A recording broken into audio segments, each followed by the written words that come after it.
Bismillahirrahmanirrahim. Assalamu alaikum, everyone. So today we will solve a recitation problem for chapter 16. Okay. So let's start. Bismillah. We already solved this problem in class, so I won't solve it again, but the solution is given, as you can see. Okay. So the solution is given.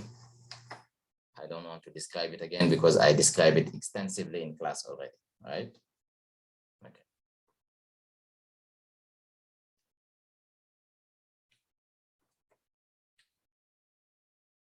Now let's solve this problem. So let's read it carefully. We have the displacement of a string carrying a traveling sinusoidal wave is given by this formula. So you know that the wave is moving to it's a traveling wave. Of course, it's moving to which direction? To the right. So at time t equals 0, the point x equals 0 has a displacement of 0 and is moving in the positive y direction. And the question is very simple. Find the value of the phase constant phi.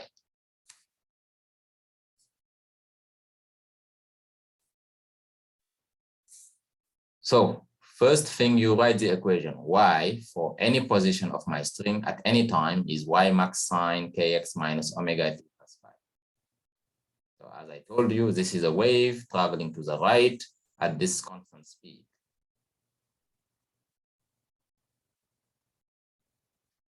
Now at t equals 0, I'm still exploiting the data of the problem. At t equals 0 and at x equals 0, you see, I'm telling you that the displacement, the vertical displacement is 0. So that means y at 0, 0, this is time, of course, and this is position, is 0. That means I can come back to my equation and replace x by 0 and time, of course, by 0, and then I will get 0. So that means my sine phi is 0. So which angle has a sine phi equal to 0? It's either 0, either pi, which is 180 degree. Okay. Now, how can I choose between 0 and pi? I will look at the second information of my problem. I'm telling you that at this time and at this position, the point is moving in the positive y direction. So that means that the velocity is positive. Okay. So at t equals 0 and at x equals 0, I am at 0. Okay, I'm here basically. But it's moving up. Okay. So that means that the velocity, I'm talking about transverse velocity, of course, is positive because it's moving up. So you know that the transverse velocity, u, is partial derivative of the displacement with respect to time. So let's derive, and you see the minus omega appearing. Y max, of course, derivative of cosine of sine is cosine, and then I have the same argument. This is my transverse velocity at any position and time. Now at x equals 0, t equals 0, that transverse velocity, of course, this x here, I'll put it 0, this t, I'll put 0, and I will just get this basically minus omega y max cosine phi should be positive. That means that the cosine phi should be negative because here I have a minus sign. Okay. So cosine phi should be negative. So which angle between 0 and phi has a sine equal to 0 and a cosine which is negative? Of course, it's pi, 180 degree, not 0 degrees. Okay. So this is how you solve this type of problem. Okay. Great. Let's go to the next problem. But let me just remind you the difference between a traveling wave and a standing wave. So as you can see, a traveling wave, you know the equation of a traveling wave. Y at any position and time is Y max sine kx minus omega t plus phi. And it looks like this. And every string element have the same amplitude, okay? Because this amplitude here is the same for every string element. You can see here in my graph, okay? Every string element is going from Y max to minus Y max, okay? Same amplitude, okay? Remember, of course, as we said, the amplitude is the distance between, sorry, I put it here. So you know what the amplitude is, okay? Great. So in a traveling wave, no string element remains at rest. Everything is moving up and down. The wave is moving, of course, but every element of my string is moving up and down, up and down, up and down within the same amplitude. Of course, from plus Y max to minus Y max. Of course, the amplitude is this distance here. Of course, this is 0. Ideally, wave of all possible frequencies can be generated in a traveling wave. Yes, if I have a stretched string, there is no limitation on my frequency. I can play with any frequency and I will create a traveling wave.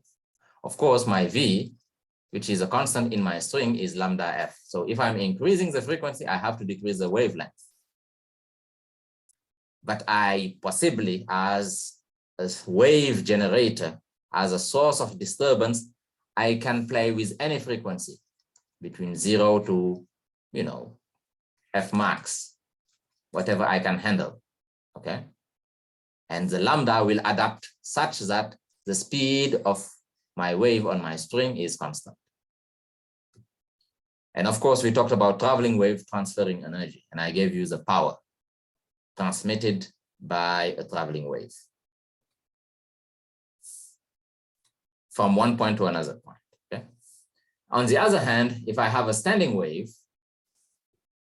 every string element between the node and antinode has a different amplitude. You remember Y prime, if I have a standing wave, is equal to 2Y max sine kx cosine omega t.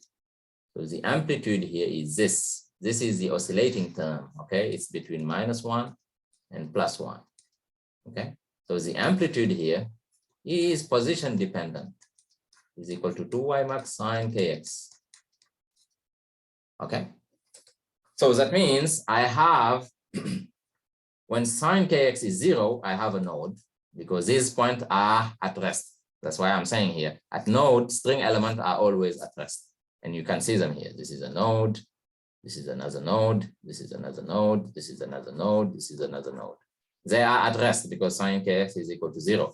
And I already told you that, of course, x of my nodes are just at 0, lambda divided by 2, 2 lambda divided by 2, 3 lambda divided by 2, etc., etc. So the nodes are at n lambda divided by 2, where n is 0, 1, 2, basically an integer. At the same time, I have points, so these are nodes, okay? I have points that are going, for the maximum displacement. These are called antinode. I have one antinode here, another antinode here, another antinode here, and another antinode here. And the position of the antinode, XA, are n lambda divided by 4. Now, n is equal to 1, 1, 3, 5, 7, etc. Basically, n is odd. It's an odd integer. Okay? Great. Now, if I have a standing wave is also called a stationary wave, okay? Only specific frequencies can be generated can generate a standing wave. These are called resonant frequencies, and we already talked about them, okay? Fn is NV divided by 2L, which is just N F1, F1 being the fundamental frequency, which is V divided by 2L, okay? And did I tell you this? Of course, Fn minus 1, the difference between two successive resonant frequencies is just giving you the fundamental. Great. And standing wave keeps energy, okay? Now let's come back to the problem and solve as a problem. So what do we have here? We have a sinusoidal wave traveling on a stretched string, which is described by this equation given. Okay. So it's a sinusoidal traveling wave. This is, of course, Y max. This is what K. This is omega, and this is phi. And the question is very simple. What is the speed of the wave? So first, I know that the wave is traveling in which direction? Left or right? Of course, it's moving to the right, because here I have a plus and here I have a minus. So it's a traveling wave moving to the right. The speed of the wave, as you know, is just omega divided by K. Let me read. Omega is 4, K is 2. I divide them, so I have just 2 meters per second. Okay. Be careful with the significant figures. Okay. So here I have 2 significant figures, 2 significant figures, 2 significant figures. I want my answer in 2 significant figures. So 2.0 meters per second. Okay. In the quiz, I don't mind, but just be aware of the significant figure rules, okay, that you learn in Physics 101. Next question. A string has a mass per unit length of this. So you write it down. You write my mu is this. How many significant figures? Of course, 3 significant figures. A sinusoidal wave traveling on the string is given by, and I gave you the equation of this traveling wave. This is, of course, Y max. This is K, and this is omega. So the question is very simple. Find the tension in the string. So am I traveling? Is this wave traveling? It's a traveling wave. Is it going to the left or to the right? Of course, it's going to the left. Because here I have a plus and a plus. If I had a minus minus, it will be still going to the left. Okay. Great. So first, I write the data of the problem. This is my linear mass density of my stretched string in SI units. And of course, this is my wave equation. So which information I can get? First, I can get the speed of the wave, which is just omega divided by K, okay? So I have this number here divided by 0.4 pi. I simplify by pi, and I get a speed of a wave, which is 600 meters per second. But I know that the speed of the wave is constant, and it's equal to square root of tau divided by mu. So here I'm fixing the tau, which is the tension in my string, and the linear mass density is given. Well, I just exploit this equation. I take it square. Of course, I can write that my tension in my stretched string is mu v squared. So I know mu in SI units. I know v in SI units. I calculate, of course, my tension, which is 1,800 Newton.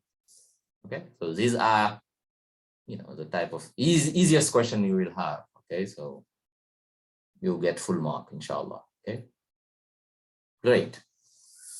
So you know this. So that means, of course, I know that tau is mu v squared. Tension in my string is linear mass density multiplied by v squared.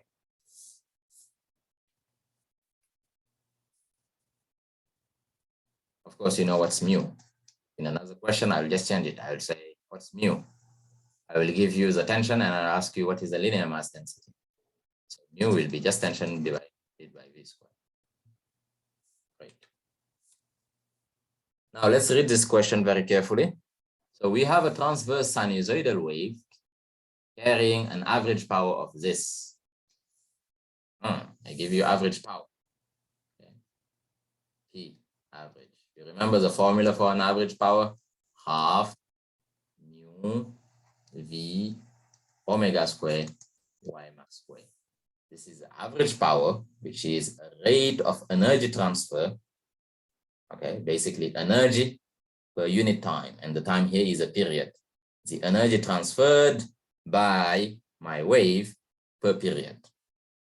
Power, rate of energy transfer per unit time, transmitted by the wave, of course. So here it's half mu linear mass density, v speed of the wave, omega square, which is, you know, 2 pi f square, and y max square, which is amplitude square. So look here. Of course, mu and v These are characteristic and constant for my medium. If I'm looking at the same medium, mu and V are constant, okay? Because I'm not changing the string, so I'm not changing the linear mass density, okay? I'm not changing the tension, I'm not changing what? The speed, okay? So they are constant for the same string, constant for same string. Now, omega depend on the wave generator, okay? As a source of disturbance, let's say it's your hand, which is creating the transverse sinusoidal sine wave, you can play with omega, okay? You can play with how fast you are sending the wave, up and down, faster, faster, okay? You can also play with the Y max, which is the amplitude, okay? So these two here, let me just write it with another color, depends on you as the generator or the operator of, let's say, the wave generator, okay? Great. Now I give you this average power and it's equal to 0.5 watt. Of course, units for power, SI unit is watt. While traveling on a stretched string, okay? So if the wavelength of the wave is double, while the tension and amplitude are not changed, what is then the average power carried by the wave? So think. Basically here, I'm telling you that it's on the same stretched string. So mu is the same. It does not change. I said it. And I told you also the tension does not change. Same. And I told you also the amplitude does not change. Y max, same.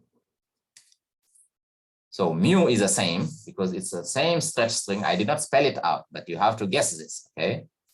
Here, I'm just playing with the wave length. I did not change the string. So mu is the same, tau is the same. That means V is the same. V, which is square root of tau divided by mu, which is the speed of my wave, is the same. Okay? So all what I'm doing here is I'm changing the wavelength. So if I'm changing the wavelength and V is the same, constant, V is constant, that means if I'm doubling the wavelength, that means I have to divide by 2 the frequency. Okay? So basically I'm doubling the wavelength. That means the frequency has to be divided by 2. Okay? In other words, this is constant, Y max is constant. Now I'm just playing with the frequency. You remember omega is 2 pi f. Okay? So if I'm doubling the wavelength times 2, so that means frequency divided by 2. So that means my omega has to be divided by 2 because frequency divided by 2, that means omega divided by 2. And then don't forget the square. If I take the square, now I will have 1/4. So the new power is just 1/4 of the old power, which is 0.5 watt. Does it make sense to you? Okay. So be careful. And this, of course, will give me what? 0.125 watt. Okay. Is it clear? Great.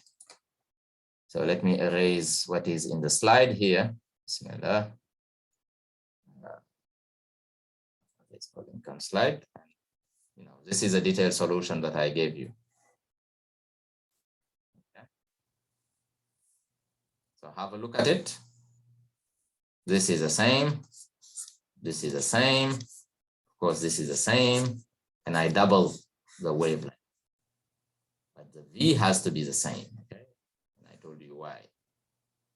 So if I double the wavelength, I'm dividing the frequency by 2.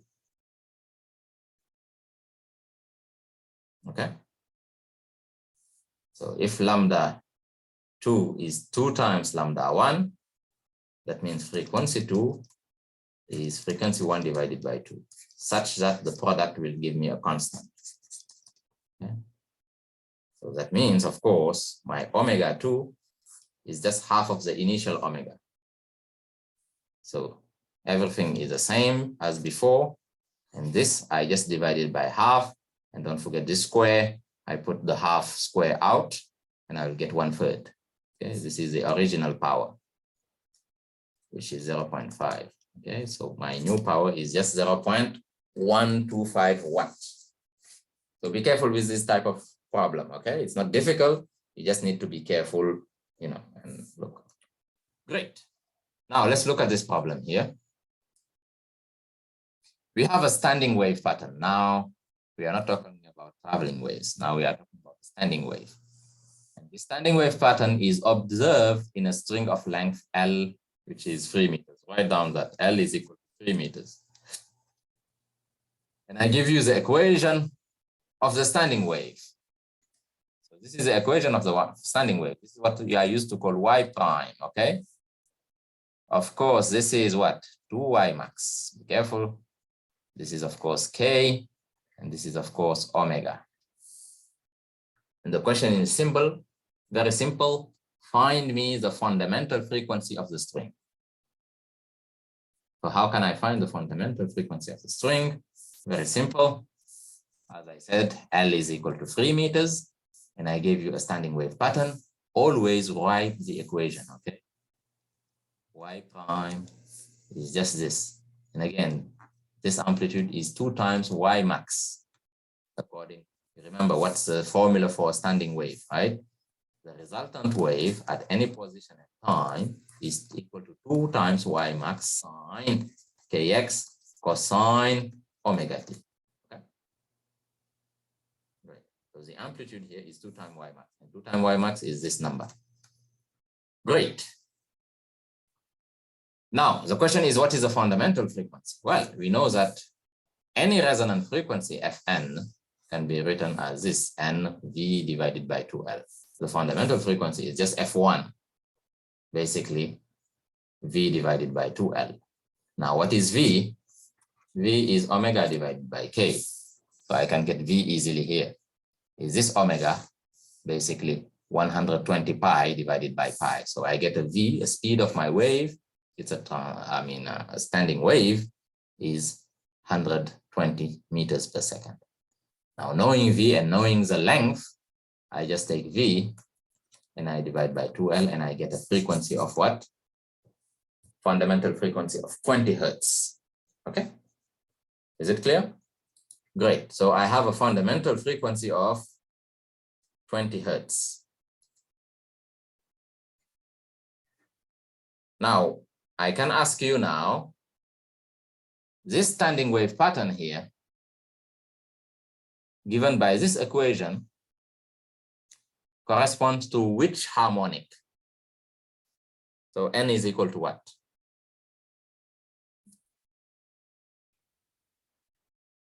So of course you will say that N is equal to 3, right? Why?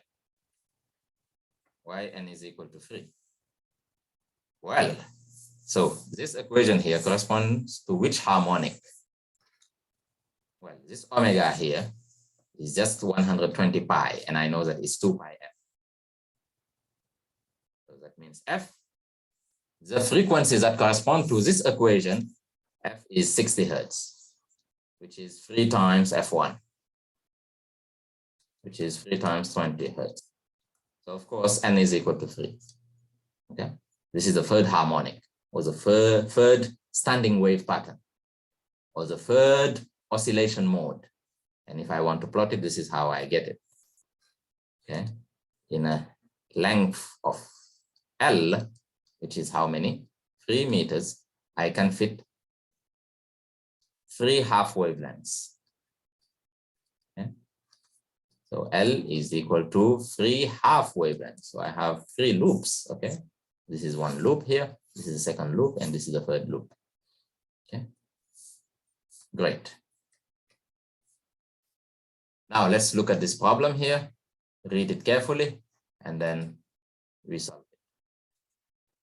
So here we have a rope, and I give you the mass of the rope, write it down. Okay, notice 3 significant figures. and fixed at both ends. Okay, the rope is fixed at both ends and it oscillates in the second harmonic standing wave pattern. So we have a standing wave pattern and is a second harmonic standing wave pattern. So basically n is equal to 2. You can draw it and I will draw it in a second. And I give you the displacement of the rope is given by this equation. Of course, this is what? 2y max sine, what is this? Kx. Of course, k is half pi, right? K is half pi. Sine this, I can write sine or cosine, okay? It doesn't matter actually, but here we write sine. This is of course omega t. So where x is equal to 0 at one end. So one fixed end is 0. Of course, the other fixed end is at L. L being the length of the rope. Okay, now x is in meter, t is in second. First, what's the length of the rope? What's the length L of the rope? So how do we get the length L of the rope? So we use the information. So we have a rope fixed at both ends. It oscillates in the second standing wave pattern, okay? So n is equal to 2 as we said. Great, so we have identified K and we have identified omega. Okay. Now the first question is to find L. Well, if n is equal to 2, we know that for a standing wave, the wavelength lambda is always 2L divided by n. This is what we call the resonant wavelength. Okay. So lambda is always 2L divided by n. Here n is equal to 2. Of course, lambda is equal to L. Okay. So one full wavelength is equal to the length of the string or of the rope. So I know that L is equal to lambda. Now lambda itself is just 2 pi divided by K. And I know K is pi divided by 2. Okay? So I get lambda is equal to 4 meters. That means my L is equal to 4 meters. Okay, so first I use the resonant wavelength with n is equal to 2, and I find that L is equal to lambda. And I use the fact that lambda is 2 pi divided by K. K being given by the standing wave equation. K is pi divided by 2, so lambda is equal to 4. So you see here, I have my standing wave pattern. How many loops do I have? I have 2 loops. I have 2 half wavelengths. Okay. I have one full wavelength. And of course, the wavelength is equal to the L. And n is equal to 2 because I can fit 2 half wavelengths here, one loop in another loop. Great. So that was the first question, okay? This should go, quite fast. Now, the second question is to find the speed of the waves on the rope. You see? Speed of the waves. So of course, it's a standing wave here. A standing wave is stationary. But you remember, a standing wave is coming from the interference of 2 traveling waves, identical, moving in opposite direction. Now here, when I'm telling you the speed of the waves, I'm asking you what is the speed of these traveling waves that interfere and give me, that are traveling in opposite direction and give me a standing wave. Of course, the speed of this wave is just omega divided by K. The same omega here, okay, which is 12 pi divided by K, which is pi divided by 2. So this gives me 24 meters per second, okay? So the speed of the wave on this string is what? 24 meters per second. Good. Next question. What is the tension of the rope? Well, easy. Now I know the speed of the wave. So these are the speed of the wave. Okay. By the way, this is 2y max. Don't forget it. Okay. Yeah. Right. the speed of the waves, this standing waves is not traveling, but the speed of the wave that created this standing wave, any waves on this rope will have the speed. Okay, great. Now, the next question is attention. Well, we know that the speed is square root of tau divided by mu. So that means the tension is mu v squared. Now what is mu? Mu is a linear mass density, is the mass of the string divided by the length of the string. The mass of the string is given 1.39 kilogram. The length of the string is a wavelength, is lambda, is 4 meters. That's the first question that we did. And the speed was the second question. So I just put everything here and I get a 200 Newton. This is the tension. Last but not least, if the rope oscillates in the third harmonic standing wave pattern, what will be the period of oscillation?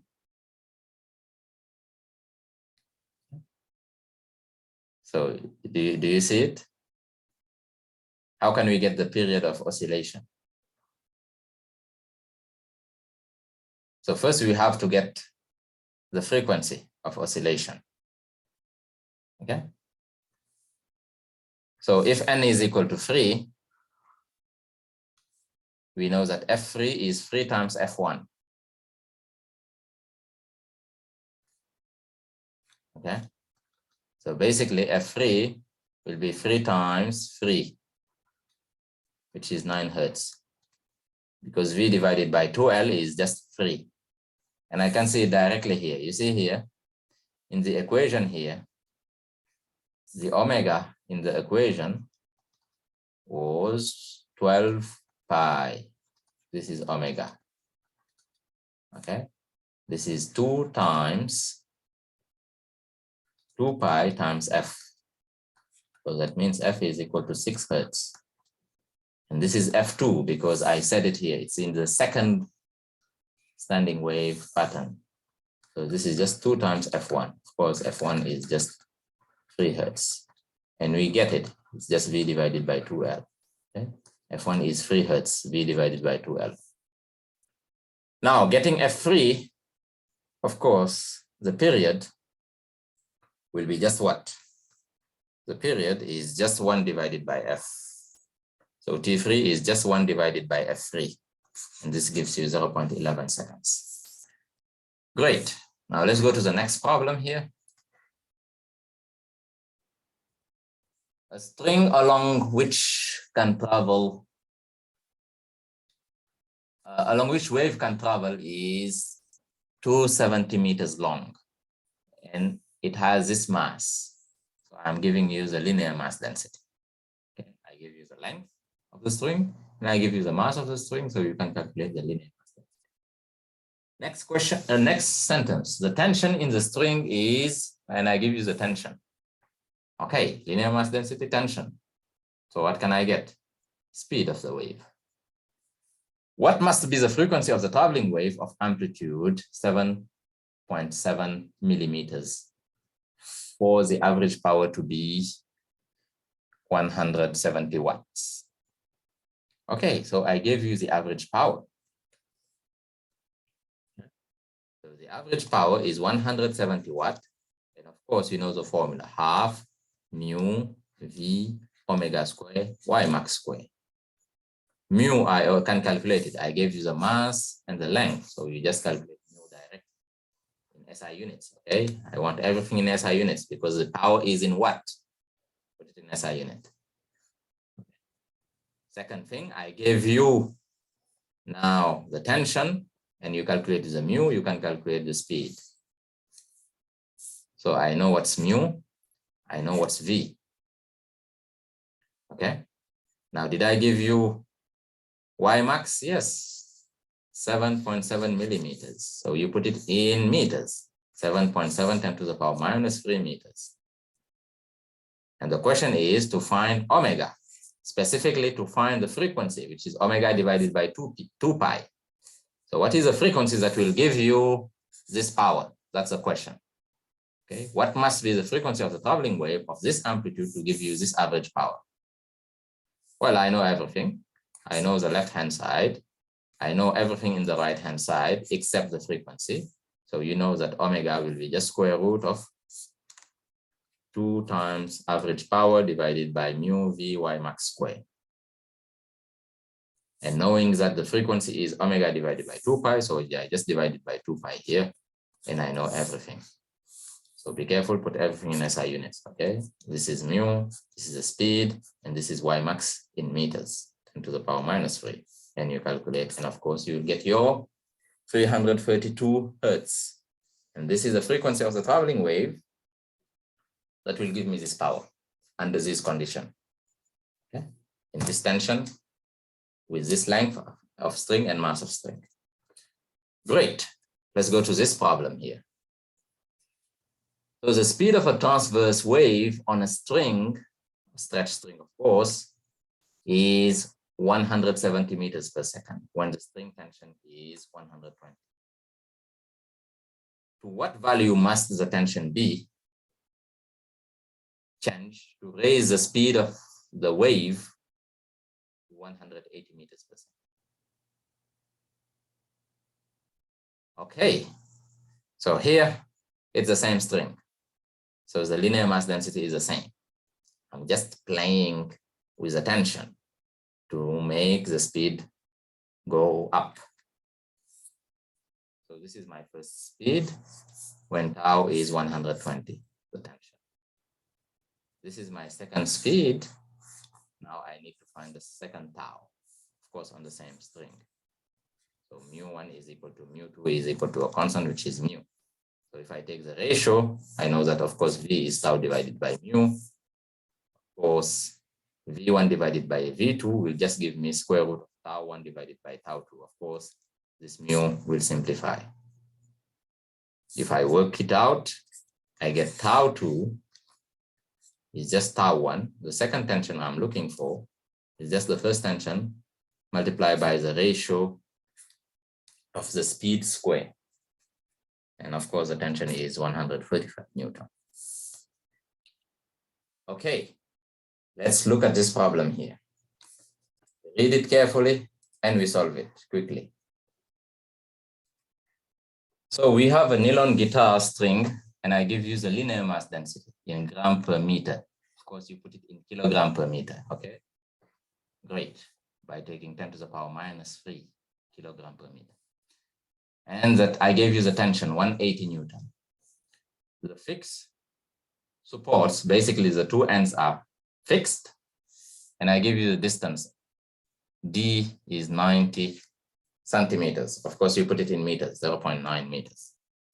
Okay, so this is your L, what we used to call L, the length of the string.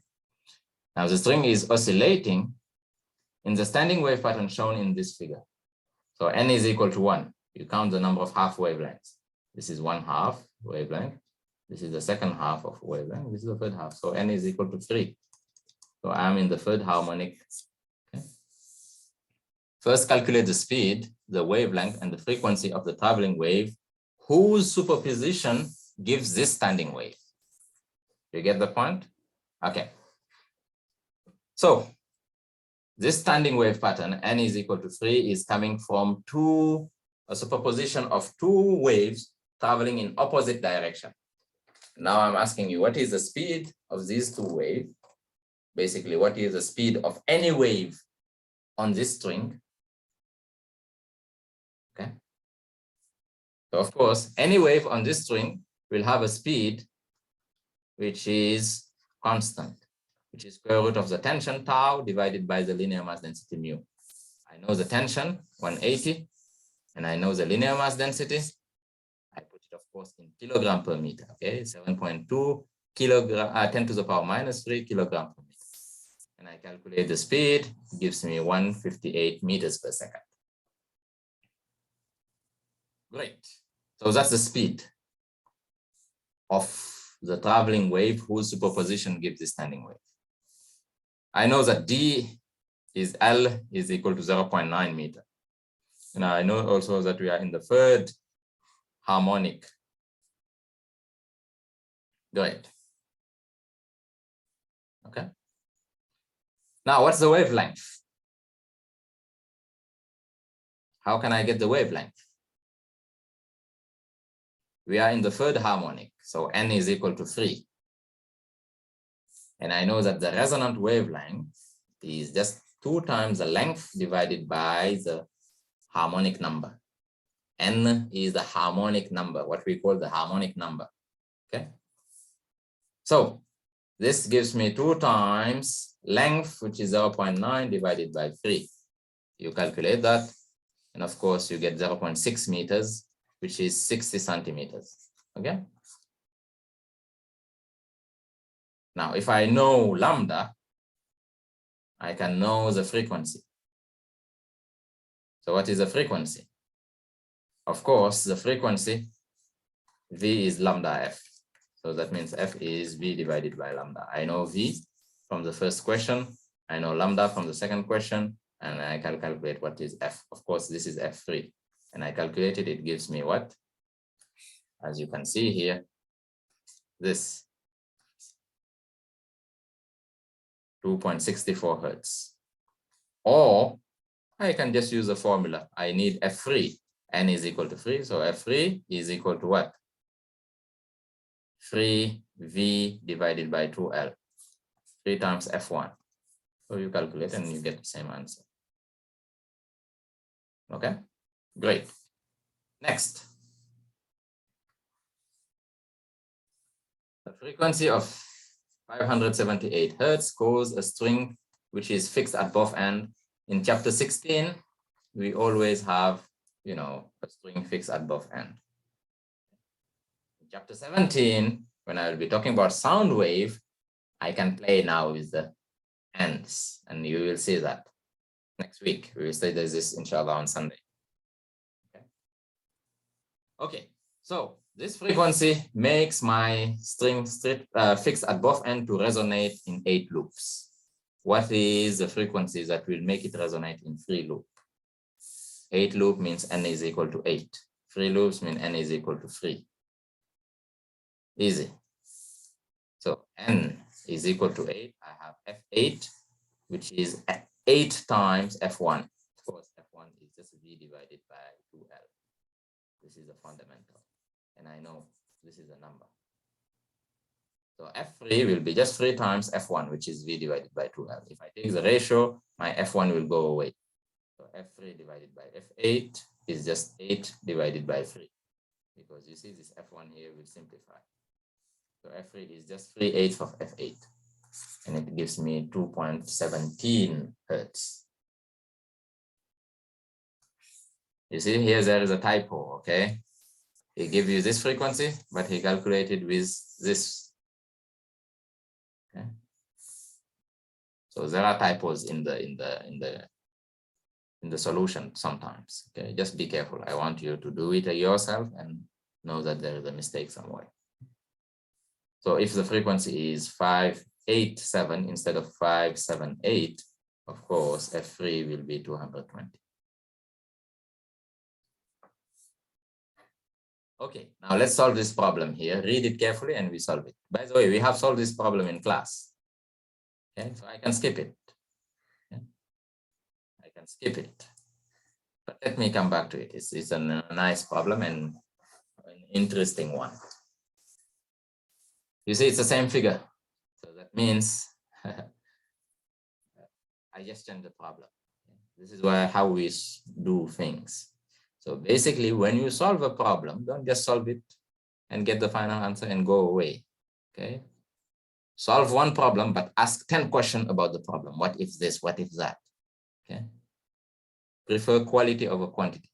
So here we have a string fixed at both ends, which is oscillating in a standing wave pattern, which is given in the figure. As you can see here, n is equal to 3. Okay, I have 3 loops, so n is equal to 3. And I give you the speed, and I give you the frequency. By this speed, I mean the speed, basically the speed of any wave in this string is constant. Of course, it's a standing wave pattern, it's not moving, it's stationary. So this speed here is constant. It's just tau divided by mu. Is the speed of any wave in this string, particular string, okay? And it's the speed of the two waves that are going in opposite direction that gives me this standing wave pattern. And I give you the frequency, 240 Hertz. So here, let me just play a little bit. So if n is equal to 3 and f3, basically 240 Hertz is the f3. So I know the fundamental. It's not asked, but I'm just playing with it. So f3 is 240, so f1 is 80 Hertz. This is the fundamental frequency. I don't need it, but I'm just telling you. So I know the speed. I know f3. So the speed is just lambda 3 multiplied by f3. And this is constant. So I know f3, so I can know what is lambda 3. Lambda 3 will be just v divided by f3, and this gives me 0.81 meters. This is the wavelength. I'm just exploiting the data of the problem. It can be useful later. Next, the amplitude of the standing wave at an antinode is 0.5 centimeters. Okay? This is extremely important. So you know that y prime, which is a resultant of, the resultant equation, standing wave, is 2y max sine kx cosine omega t. You see, this is what I talked about already. Of course, this is the amplitude. And at the antinode, of course, the sine kx is equal to 1. So at the antinode, the amplitude is just the maximum possible, 2y max. So 0.5 centimeters is 2y max. Okay, write it down. Okay, be careful. You know what is y max? You know what is 2y max, right? Okay, I don't need to talk about that again because I talked about it in class and in the recitation. Now the question is very simple. Calculate the maximum transverse speed at a point which is 10 centimeters from the left end. So this is 0, let's say, and this is my x-axis. So let's say 10 centimeters is here, 0.1 meters. So I'm asking you to calculate what is the maximum transverse speed at this point, which is here. Okay, great. Let's calculate the maximum transverse speed, partial derivative of the displacement with respect to time. So I will take this and I will take the partial derivative. I will have minus 2y max omega sine kx cosine omega t. Now, this is a mistake. Of course, if I take this, so here it's a sine omega t, okay, because I'm deriving. Okay, I'm deriving. So this is a sine. Okay, great. Now, this is max when sine omega t is 1. Okay. So my maximum transverse speed happens when sine omega t is equal to 1. So basically, absolute value of 2y max omega sine kx. This is my maximum transverse speed at that position. So I know everything. 2y max, they gave it to me in centimeters. I put it in meters. Multiply by omega, but omega is 2 pi f. I know f. And sine kx, now k is 2 pi divided by lambda, and I know lambda. I already calculated it. Of course, it's lambda 3 multiplied by x, which is 0.1. You do that and you get the maximum transverse speed. I'm talking about speed. Okay, so it's an absolute value. Okay, velocity, of course, will have a sign. Plus means I'm going up, minus means I'm going down. Here I care about the speed. Of course, this will happen where? At y equals 0. Maximum transverse speed will happen at the midpoint, what we call the midpoint. Anyway, I have already solved this problem in class, so I could have skipped it. Next. Okay, this is a very interesting problem as well. We have a standing wave, and I give you the frequency of the standing, 220 Hertz. And I give you the length of the standing wave, 2.5 meters. here I give you the key information. The distance between two successive nodes, okay, is 0.5. What is the frequency of the 7th harmonic? What is F7? So how do you solve this? I gave you the frequency and I gave you the length, and I gave you the distance between two successive nodes. Of course, as we talked about, we discussed in class, the distance between two nodes that are following one another, following each other, is lambda divided by 2. So lambda divided by 2 is 0.5. That means lambda is 1 meter. Do you agree with that? Great. Now, lambda being 1 meter, and I know that it's a resonant wavelength. So lambda, which is 1 meter, is thus 2L divided by N. Okay. So 2L is 2 times 2.5 divided by N is equal to 1 meter. That gives me an N of 5. So what I'm describing here in the standing wave pattern here, and this length is just N equal 5. Now, knowing that N is equal to 5, this is my 5th harmonic standing wave pattern, or my 5th harmonic. So F5, which is, so this is F5, is 220. That means that F1 is just 5 times, F5 divided by 5. So it's 44 hertz. Okay, this is F1. F5 is 5 times F1. So F1 is 44 hertz. Now, what is F7? Just 7 times 44 hertz, which gives you 308 hertz. Okay, so see this, it should go very quick and very fast, and you should, know what you are doing. Okay, this is also a similar type of problem, easy, but let's solve it. Okay, it's not a waste. So we have a standing wave on 1 meter long string that is fixed at both ends, and it has two consecutive frequencies of 36 and 48 hertz. Find the speed of the wave. Of course, so you know that Fn and Fn minus 1, if I look at the difference, this gives me the fundamental. So 48 minus 36, this is equal to 12 hertz. And this is equal to the fundamental frequency, which is V divided by 2L. Okay, remember that. Fn plus 1 minus Fn, any two consecutive resonant frequency, the difference will give you the fundamental, which is V divided by 2L. Okay. Fn is just N F1. So 12 is equal to the resonant frequency, which is V divided by 2L. So that means V is 2L multiplied by F1 is 2 times the length, which is 1, 2 times 1 times 12. This gives me 24 meters per second. This type of question are straightforward, and we gave it disability. Okay, so get the point, please. Okay, next.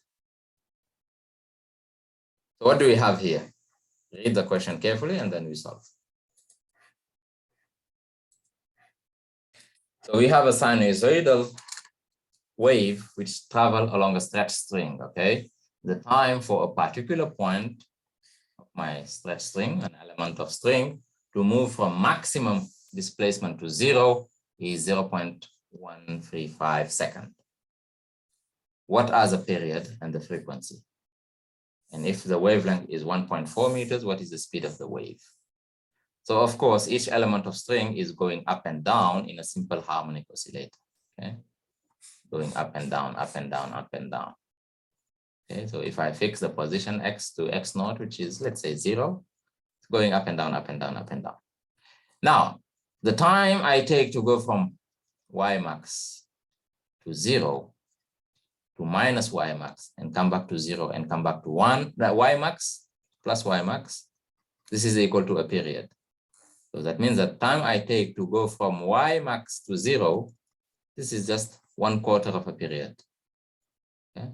The time I take to go from plus y max to minus y max, this is a half of a period. Okay? So this is the key information. I'm telling you that 1/4 of a period is equal to 0.135 seconds. So that means the period is just 4 times this. So, and I get a period. Easy. Now, once I know a period, I know what's the frequency. Frequency is 1 divided by period, and I have this. This is my frequency. Of course, if I know the frequency and I know the wavelength, I can calculate the speed of the wave. Speed of the wave is lambda f, or lambda divided by t. Okay? So I know lambda 1.4, and I know f 185 hertz. So I get the speed of my wave, which is just 2.54 meters per second. Okay, this is another interesting problem. Let's look at it and we solve it quickly. So the following 2 waves are sent in opposite direction on a horizontal string so as to create a standing wave in a vertical plane.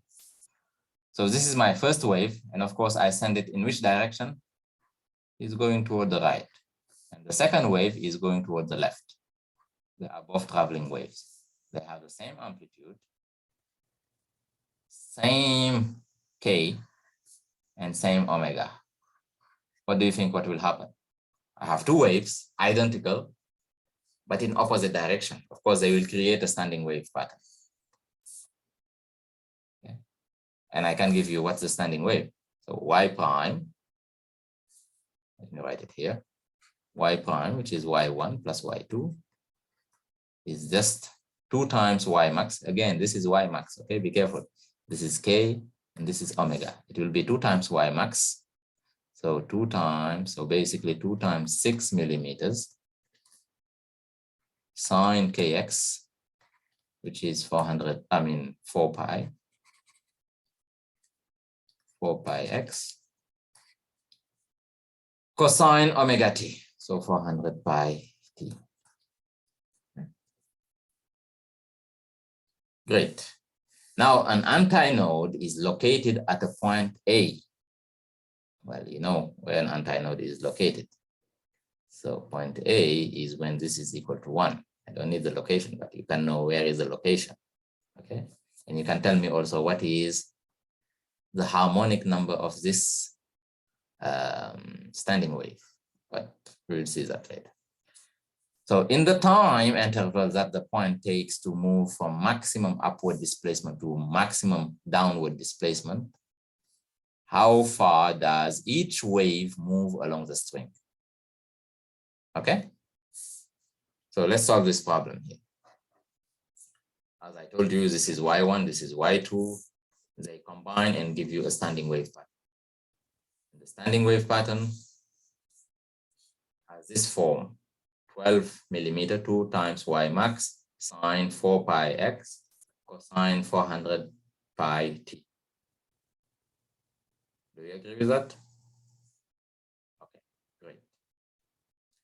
Now we have an antinode at point A, and it goes from maximum displacement upward to maximum displacement downward. Basically, he's going from plus 2y max to minus 2y max. So of course, the time I take to go from plus 2y max to minus 2y max is half of a period. So the delta t is half of a period. Now let's get the period. How do we get the period? Well, we know that omega is 2 pi divided by t, and it's equal to 400 pi according to this equation. So that means that t is just 1 divided by 200 seconds. Okay. This is my period. Okay. Now delta t, which is half of a period, which is the time I take from plus 2y max to minus 2y max. I take a time which is half of a period. Of course, it will be half of t, so 1 divided by 400 seconds. Okay. So this is the time it takes to go for the antinode to go from the maximum amplitude up to the minimum amplitude down. Okay, to the maximum amplitude down. You get what I mean. Okay. Great. So this is the time I'm looking for. Now the question is, how far does each wave travel during this time along the string? Of course, if I know the waves, the speed wave, which is omega divided by k, which is 400 pi, this is omega, and I divide it by k, and I get 100 meters per second. This is the speed of the wave. Now, for this time, delta t, what is the distance that I travel? Of course, each wave will travel by a delta x, which is v delta t, this constant speed, okay? Displacement for each wave is the speed of the wave multiplied by the time. The speed is known, 100. The time is half a period. So I get 0.25 meters. Okay, an interesting problem. So this figure is showing you what? So we have a snapshot, a traveling wave to the right. So it's moving to the right. I give you the speed. This is the speed of the traveling wave moving to the right. And this is at a certain time. Let's say t equals 0. I take a snapshot. Y versus x at a certain time, t equals 0. So at this instant, the transverse velocity of point 1, where is point 1? Point 1 is here. At this instant, the transverse velocity is minus 22 meters per second. So meaning, actually, this guy is here, but he wants to move down. Okay. At the transverse velocity, which is minus 22, because that's why I put a minus here. Okay. So he'll move down. The question is, find the wavelength of the traveling wave. Find lambda. Okay, here I did not give you the x-axis, so you cannot read and give me lambda. So, but I gave you other information. Okay, so you will use the fact that the speed is omega divided by k. So v is omega divided by k, and k is 2 pi lambda. So of course, v will be, lambda omega divided by 2 pi.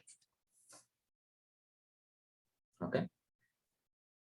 Now, the question is to find this lambda, but I don't know this omega yet. Well, I can know it if I want, okay? Because how can I know it?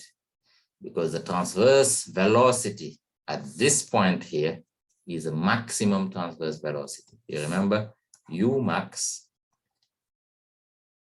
is omega Y max. And the U max is just absolute value of minus 22, because this point is at the midpoint. So if I take the absolute value of the transverse velocity, I have the maximum transverse velocity. Okay? So that means my omega is just U max, which is 22 divided by Y max. And Y max is given here in centimeters. Okay? 3 centimeters. So basically 3 10 to the power minus 2. So I take it, I just plug it here. So I know my lambda. Is it clear? Okay. Let me just summarize this very quickly. So V is given here. At this time, T0, when I take it, here's a phi is pi over 2. Okay, it's not important, but I'm just telling you. Because sine pi over 2 is 1. You see, at T equals 0, this point is here. Anyway, so this is U max, which is the maximum transverse speed, which is omega Y max. And I told you to write this down. And I told you also to tell you that acceleration max is just omega square Y max. Okay, great. So that means omega is this 22 divided by omega divided by Y max. And I just plug it here. So I have everything that I want. Okay. So lambda is 2 pi V divided by omega. I know V 14 meters per second. And I know omega, which is here. So basically, my lambda is 12 centimeters, 0.12 meters. Okay. Put everything in SI units and then you go to the centimeters. Does it make sense? Okay, good. Next question. So here I give you this function.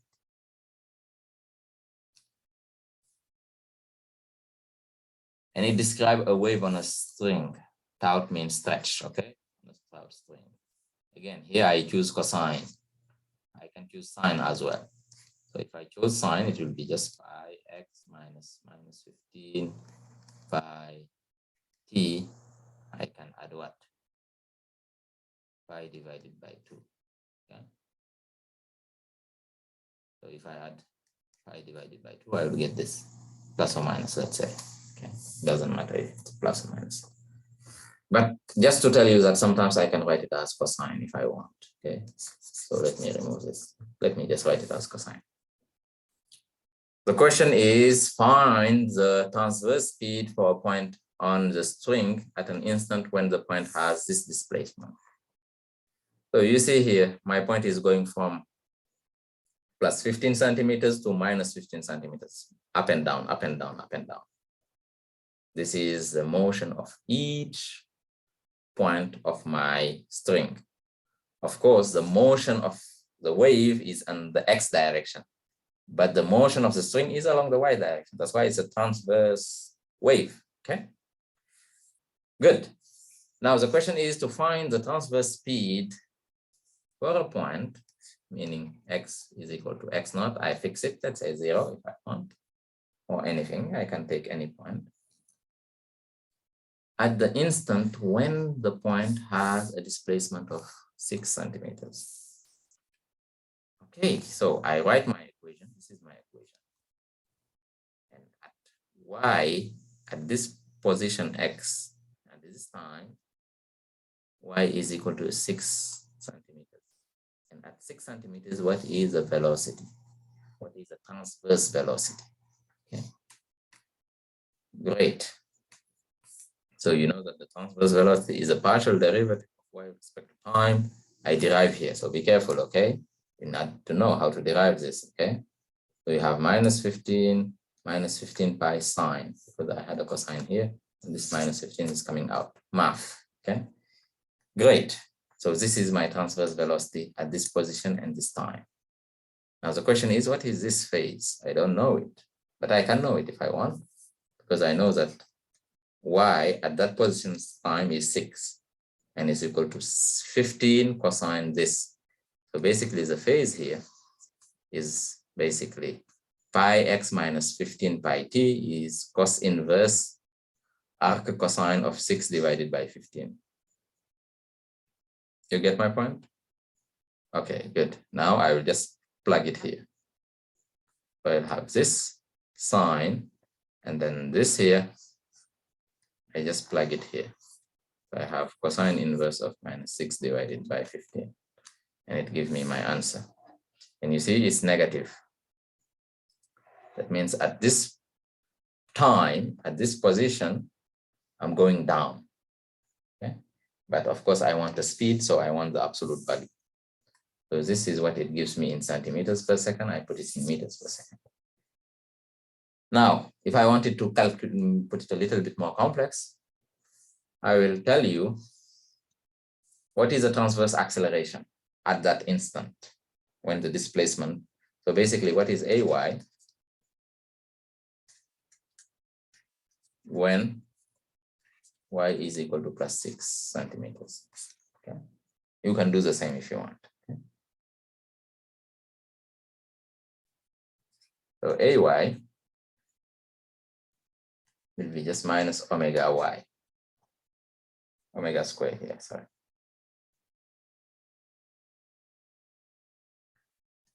So get me the transverse velocity, transverse acceleration. So AY at any position time is just minus omega square y at that position in time.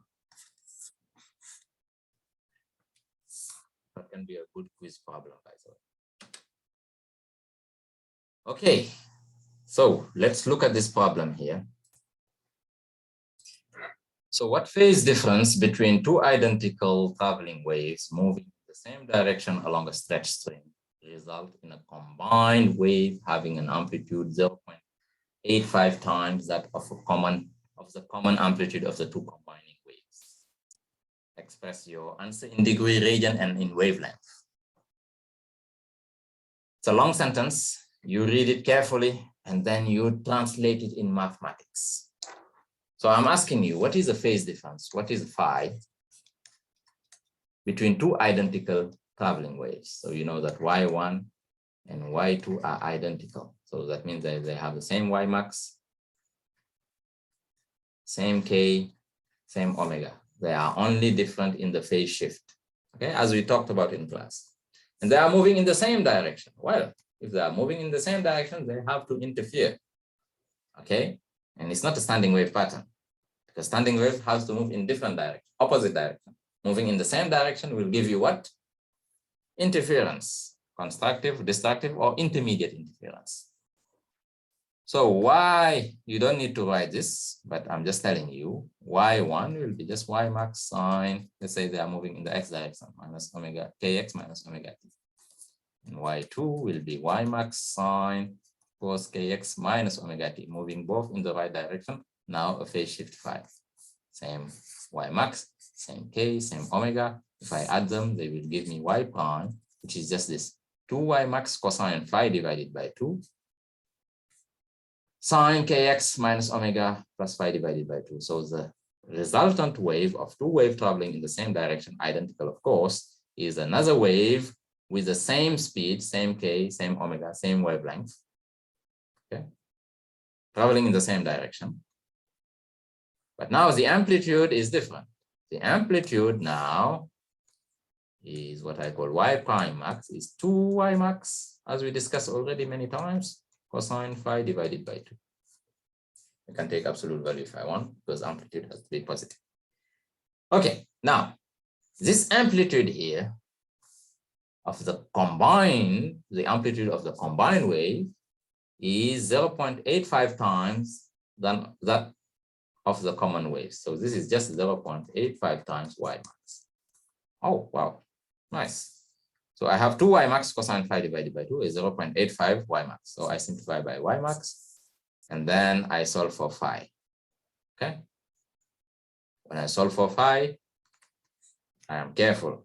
I put for these chapters in wave, I always personally put my calculator in radian. Okay, so phi is 2 cosine minus 1, basically arc cosine, 0.85 divided by 2, and you get 2.26 radian. If your calculator is in degree, it will give you in degree directly. Okay, but I put personally, and I advise you to do that, keep it in radian. So this is what we have in radian. Now we can convert it to degree. Of course, we know that pi radian is 180 degree. So 2.26 radian, I multiply by 180 degree and divide by pi, and I get 130 degree. Now let me put it in wavelength. In wavelength, if I have it in radian, so if I have phi in radian, I just multiply by lambda, and I divide by 2 pi. Okay, so if I want delta x, I multiply by lambda and I divide by 2 pi and I multiply by phi. Remember this, delta x is lambda divided by 2 pi. Okay, so basically this is my phi in radian. I multiply by lambda and I divide by 2 pi. Alas. And I get 0.36 lambda. Great.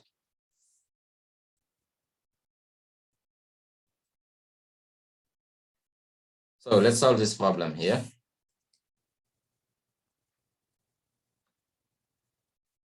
We have a sinusoidal wave, and I give you the frequency of the wave, and I give you the speed of the wave. But if I give you the frequency and the speed, what can you calculate directly? The wavelength. Okay. So F is 500, V is 350, and you know that V is lambda F. So that means lambda is V divided by F, and I get it directly 0.7 meters. This is just exploiting the data of the problem. Now the question, how far apart are 2 points that differs by pi radian?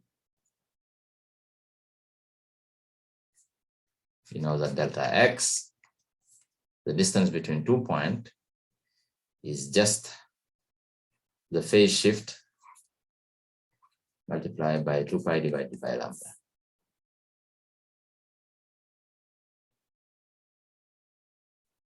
Sorry, mistake here. Let me correct the mistake. You know that the distance is a phase shift multiplied by lambda divided by 2 pi. And this is the same as saying that the phase shift is 2 pi divided by lambda delta x. Okay.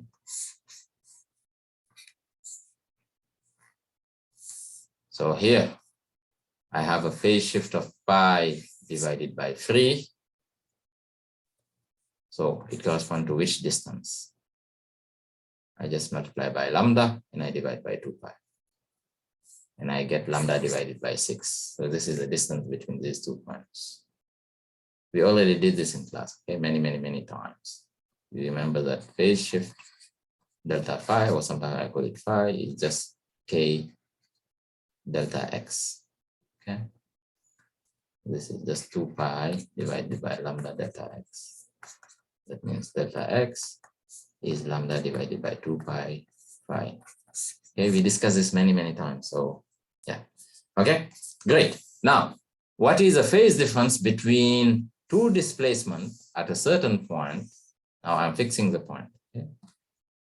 Now I'm looking at two different times that are 1 millisecond apart. Of course, you know now that the phase shift is just omega delta t. Okay, which is 2 pi divided by t delta t, which is 2 pi f delta t. So I know 2 pi, I know f, 500 hertz, and I know delta t. So I know that it's pi radian. So 1 millisecond in this wave correspond to pi radian. That means if I was here, so let's say this is 0. If I was here at this particular plus y, 1 millisecond later, I'm exactly at the opposite, minus y. Okay, because the phase shift is what? Pi radian.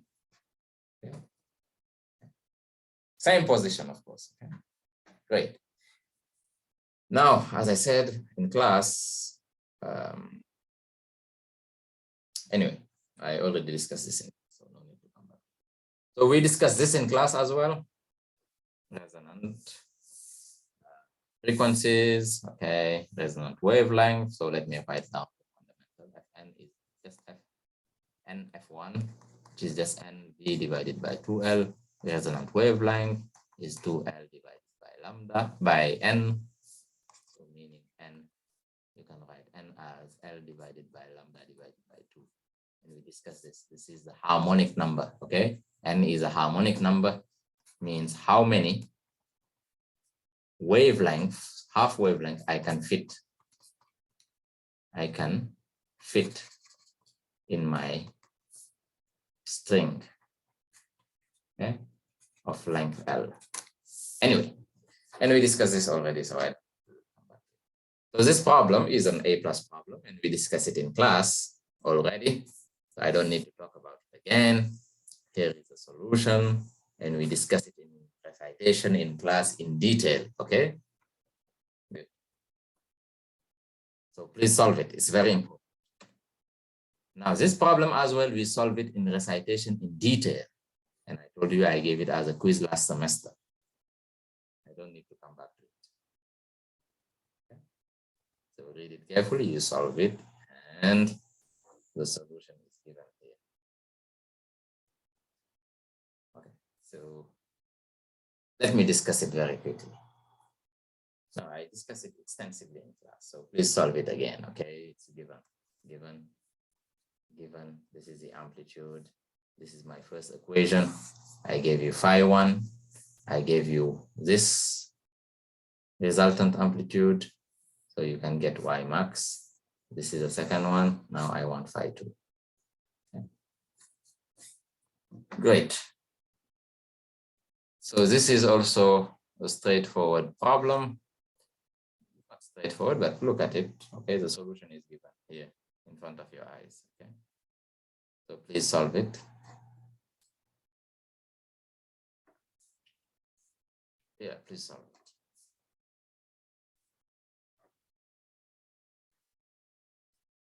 Now let's look at this problem. We have a rope under tension. And I give you the tension force, 400 Newton, fixed at both ends. Oscillate and at n is equal to 2. And I give you, of course, the equation. So this is 2y max. Okay, pi divided by 2 is k. And this is omega, 12 pi. And the question is simple. Find the mass per unit length of the rope. Find mu. First, I can find V. V is omega divided by 2. It's 12 pi divided by half pi. It gives me 24 meters per second. Once I get that, I use the fact that, of course, V is square root of tau divided by mu. That means that mu is tensions divided by speed square. So I know tension 400, and I know the speed 24, and I get the linear mass density. So this is also not a problem, but straightforward. Please solve it. Okay, so it's straightforward. Okay. Now let's finish by this problem. So a string of length 2 meters and mass 0.5 kilogram is fixed at both ends. The tension in the string is maintained at 35 Newton. The standing waves are set on the string, so they are due to the interference of waves that have an amplitude of 1 centimeter. So that means here I'm giving you y max. So 10 to the power minus 2 meters. Do you agree with me? Okay, great. Now, first, what's the speed of the waves on the string? V is square root of tau divided by mu. I give you tau, I give you mu. So you can calculate. So tau is 35. Mu is a mass divided by the length. So you get 37.4 meters per second. What's the fundamental frequency of the string? You know that the fundamental is just the speed that you calculated now divided by 2 times the length. So this is the speed, and you divide by 2 times the length, and you get the fundamental frequency. Next, see, if a node is observed at 0.4 meters from one end, in what mode is the string vibrating? So I have one node, of course, at one end because it's fixed. And there is another node. Well, I have to say that it's, it's the next node. So basically, I'm giving you lambda divided by 2 because the distance between 2 nodes is lambda divided by 2. The distance between 2 antinode is lambda divided by 2. The distance between a node and an antinode is lambda divided by 4. You need to know that, okay? Let me write it again. Distance between 2 consecutive nodes that follow one after the other is lambda divided by 2. The distance between 2 antinodes that are consecutive is also lambda divided by 2. The distance between 2 consecutive or successive node and antinode is lambda divided by 4. Great. So here I'm telling you that lambda divided by 2 is 0.8. That means lambda is 1.6 meters. So lambda being 1.6 meters, I can calculate my n. Okay. I know that n is L divided by lambda divided by 2. So L is equal to 2. Half lambda is 0.8.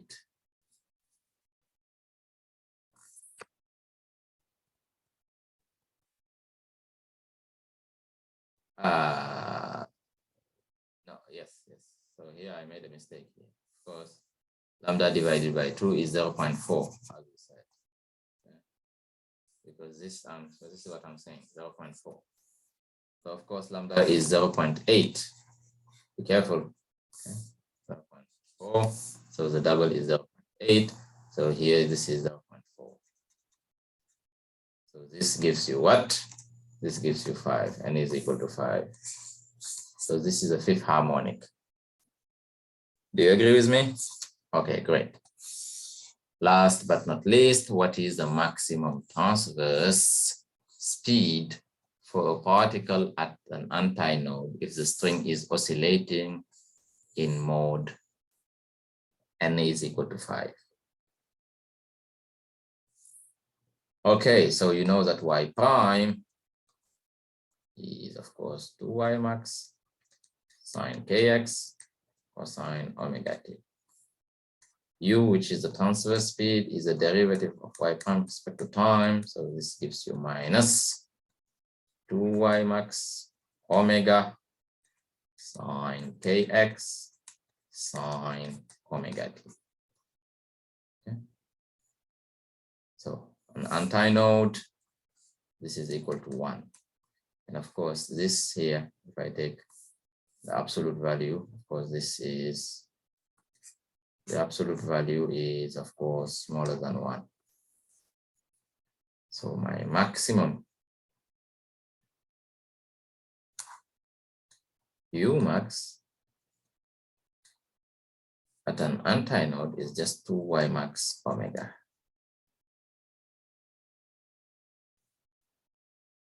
Okay? And this will happen at the midpoint, y is equal to 0. Great. So what is 2y max? I know y max. I know that 2 y max, remember here, y max is 10 to the power minus 2 meters. Okay.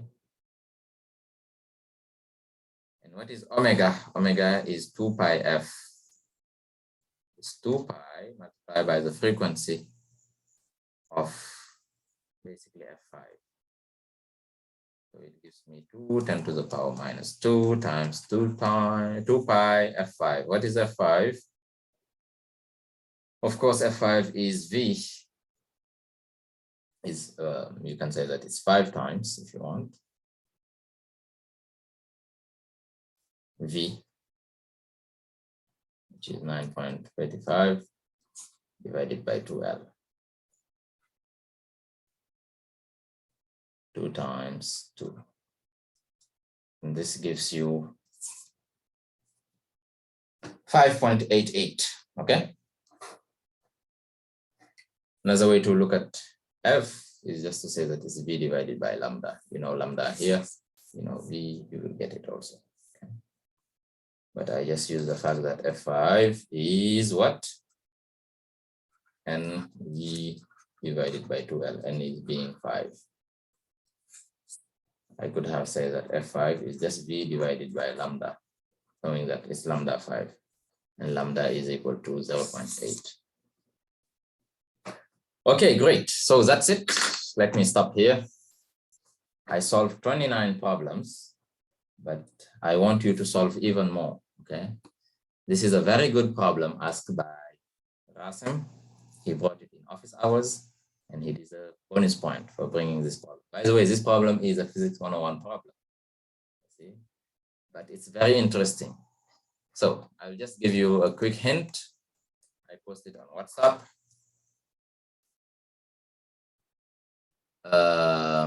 And there is one student who sent a solution. I think Turkey sent a solution, and check it out on WhatsApp, and he found that phi is sine inverse of 1/4. Okay.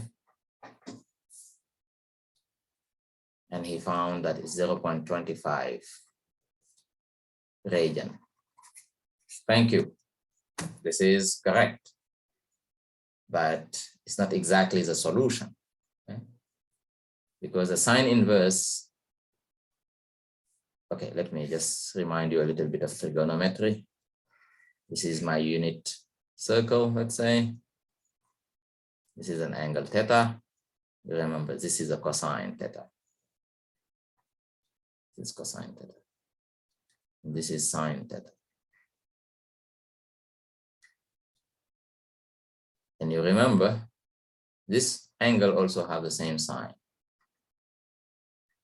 So basically sine theta is equal to sine pi minus theta. Okay, great. So if this is, let's say, alpha, yes. So basically here, what I want to tell you here is basically I have this solution, or I have pi, which is 3.14 minus 0.25. Okay. Now, how do I make the distinction? Which one will I choose? Will I choose theta, which is 0.25, or pi minus theta, which is 2.9? So this angle here, theta, and pi minus theta, they have the same sign. They have the same sign. Sign is here, but their cosine are opposite. So I need to check if the cosine is positive or negative. So if I look at the derivative here, the slope here is negative. Okay, so that means cosine phi should be negative.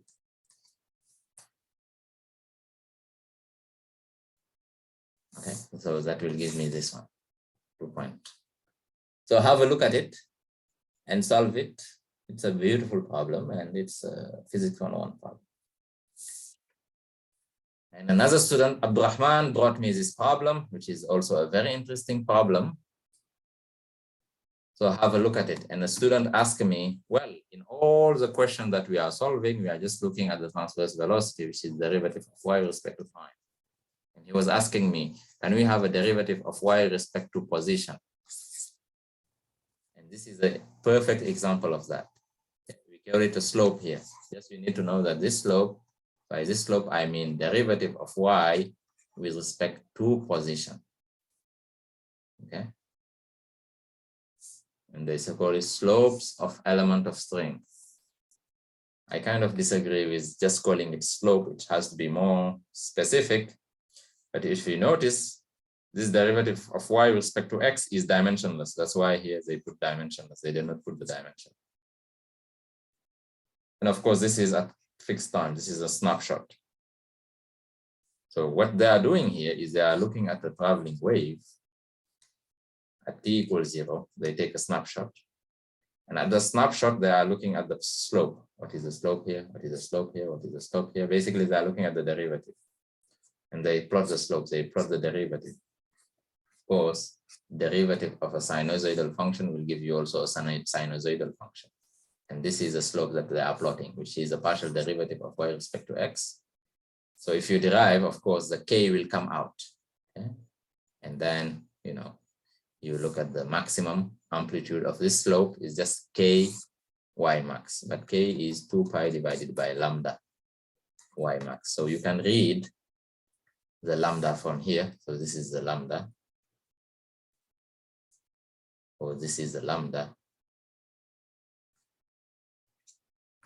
or this is the lambda. Okay, you can read it, and then you can get what is your y max. Okay, so Abdurrahman, it's a good problem. I would have definitely changed the name here. I will not call it slope of element of string. I'll just say it's a partial derivative. Okay, but they did not want it to make it too easy, but it's a good problem. Okay, so Rasem and Abdurrahman and Ali, thank you for this problem. So please solve all the rest. Okay, just look at it. It will repeat itself. The same concept will come again and again and again. You remember this figure? Okay, so we are just playing with them. So please solve as much as possible. This is another figure. Understand. Okay, this is an excellent problem here. As you can see, this is an excellent problem. Have a look at it. I only put excellent problems in my recitation. Okay, so as I said, inshallah, the quiz will come out of these problems. Okay, so have a look at them. Solve as much as you can. Understand is more important. And I wish you nothing but the best, inshallah. Thank you. Assalamu alaikum.